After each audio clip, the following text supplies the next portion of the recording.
My next guest is probably the publishing phenomenon of the decade. You probably know that his novel, Love Story, which most of you seem to have read by now, according to the figures, has been #1 bestseller for 34 weeks. That's a bestseller's bestseller. That is a bestseller, yes. The movie version has just come out, and it seems to be coining money, as they say in the trade. And aside from his book, he's written several other films. He runs 8 miles every day, and he's passing our theater right now. We're going to try to get him to come in here. Will you welcome, please, although he also still teaches at Yale, Erich Segal. You realize, hello, Erich.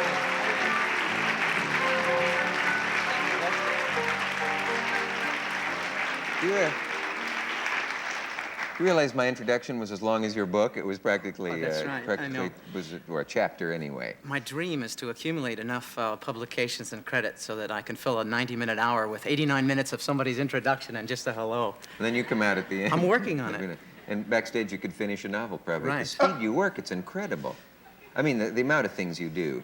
Don't sleep. You're always called a dynamo, and you say you don't sleep, and I would like to know now, in front of everybody, exactly what you mean by not sleeping. Because everybody sleeps. No, but for example, the night before I teach at Yale, I mean, the best time to prepare a lecture is from about 2 in the morning till 6 in the morning. Yeah. And then then I do sleep a little bit, say from 6 to 8. You mean with 2 hours sleep you can awaken refreshed? No, not refreshed. I mean, it takes a lot of coffee to get you up. He faints a lot. You have something more than coffee, too. What you put in it? Anytime you wake up that time of morning and can write about love, that means you were thinking about it before you went to bed. That I do in the afternoon. But... Shut up. Yes, sir. Yes, sir. But seriously now, in a week, where most people get, 7 times 8? You can do it in your head. So, get about that much, 56 hours of sleep, let's say, most people should average. Well, I'd say I average about 4 hours a night. It comes out to be. I mean, once every week. Why can't I do that? Don't you? No, I can't. No, at your age, you'll never be able to do it. At my age, he's insulting. See, when you get your age, you have to sleep 8 hours. Is that what it is? You have to sleep. You can't sleep. If you sleep 4 hours, something will be wrong when you gotten up. Well, we're the same age. I reveal nothing. Both of you I looked you up in Who's Who, and we're the same age. Are we the same age? Yes, I looked you up. Am I in Who's Who? Yeah. How old I are you? noticed wherever I you're looked not at, or the discussing telephone book. numbers. Whatever. What age are you? Well, I mean, I'll say it if you'll say it. Don't tell my age, but tell yours. Okay. I will not tell Mr. Cavett's age, but my age is 33. Oh, my God. 33 and a third, like the record, you know, I spin. old. You're spinning all the time. I didn't know about 33. I'm 19. Do you, speaking of age... Yes, sir. What was it? Is there any chance you'll retire? You've done just about most of what everybody does in a career now. You have a film, you have a big successful film. You've got the book on the bestsellers. By the way, is there going to be a sequel to Love Story? I know you've been asked, but is there any chance? I hope not. I hope nobody tries to write a sequel to Love Story. The publisher must be pleading with you to do one. Yeah, well, no, they have. Harper and Row are very nice about it. They know that Love Story was, and I guess still is, but it can't, you know, let it lie. Yeah? Enough. I've had that. Yeah, but people ask about, you know, write a story about what happens to Oliver afterwards. I want to do other things. I have done other things, written lots of things since, writing a serious book, teaching my class. Taught a whole term at Yale, since the last time I was on the show, in fact. You taught a whole term. Yeah. Is there any kind of snobism that you run into in the campus world because of the fact that you have a broad success, and there is the attitude that anything that appeals to the masses can't be any good, this sort of snobbish attitude, therefore, you shouldn't be teaching at a university. It's very interesting. The only kind of snob reaction to the success of Love Story I've encountered has been sort of the middle highbrows. Do you know what I mean? In other words, professors, sterling professors at Yale, write me a letter and say, gee, that's a beautiful novel.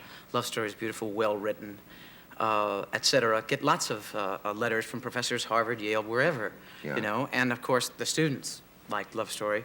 But there's a whole milieu of sort of wise guy type, pseudo, I would say, intellectual critics that say, oh, the book can't be any good, it made money. You know, so I encounter that, but I brush it off, and there's none of that at Yale. Yes. At Yale, this kind of we have 2 bestsellers at Yale now. That's Charlie right, Reich. and Mr. Reich. Charlie Reich is #1 in nonfiction with The Greening of America. And Love Story is #1 in fiction. That's incredible, 2 at the same university. Do you realize if you could get Jacqueline Suzanne on the faculty, you'd have 3 bestsellers right there? On what list would we put her, though? Do you love your book? Yes, frankly, I mean, I still read Love Story now and then.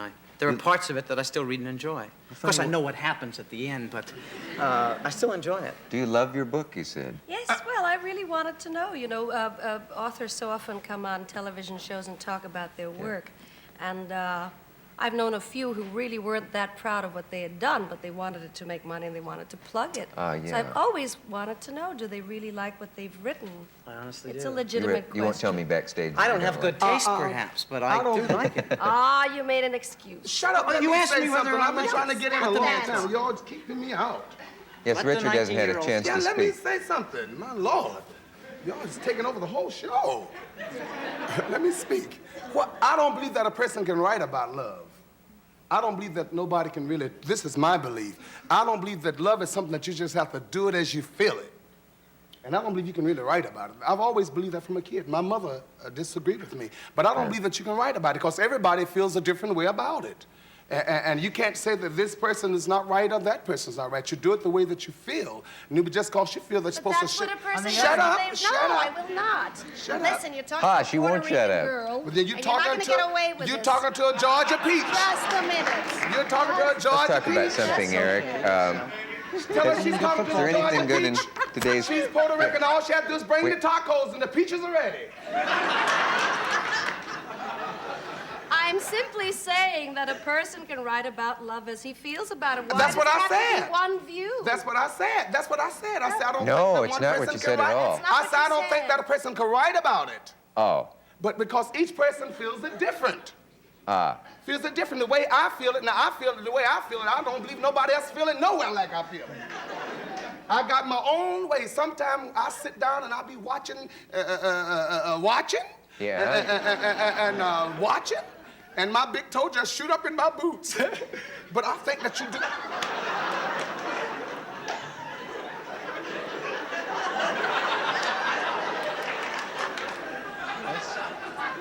I think y'all misunderstood my boot and my toe.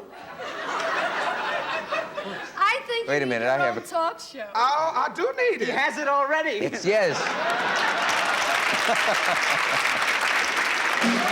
Oh, now we can't even be seen, let alone heard. Do you have the feeling, Eric, we're not alone in this room? Wait a minute. We were talking about, you were talking about Mr. Reich, or Reich. I mean, he says Reich, doesn't he? Reich. Now, he's a celebrity in a Reich, sense, as it were, yeah. the fourth Reich, because of his book, and you're a celebrity because of yours, but he doesn't go anywhere, I read, and he doesn't like all the attendant trappings of celebrity. That's but really true. you can enjoy a literary That's tea really or an true. opening night, or what's the difference The other between you? day, when the New York Times came to photograph Charlie Reich at Yale, he saw them coming in the Stiles. We're both in Ezra Stiles College at Yale, too. Have we mentioned that he just- wrote The Greening of America? I Yeah. guess we have, okay. A very interesting book, fascinating. And when Charlie Reich, they wanted to photograph him talking to students, which is all he talks to, Yeah. you know, students, because he's really involved with them. He saw them coming. He snuck out the back door through the kitchen. He just didn't want the publicity attendant on being a bestseller. And I frankly confess that I enjoy it. I heard that like one article about him said that at a time a professor passed him coming the other way and gave him a thumbs down.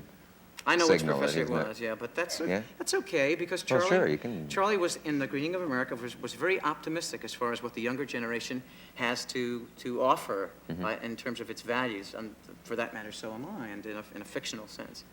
And bravo for Charlie, and bravo for the Yale professor who put his thumbs down, because he wasn't thumbs down for Charlie Reich And as a bravo man. for Little Richard. Absolutely, sure. Shut up. Now, sorry.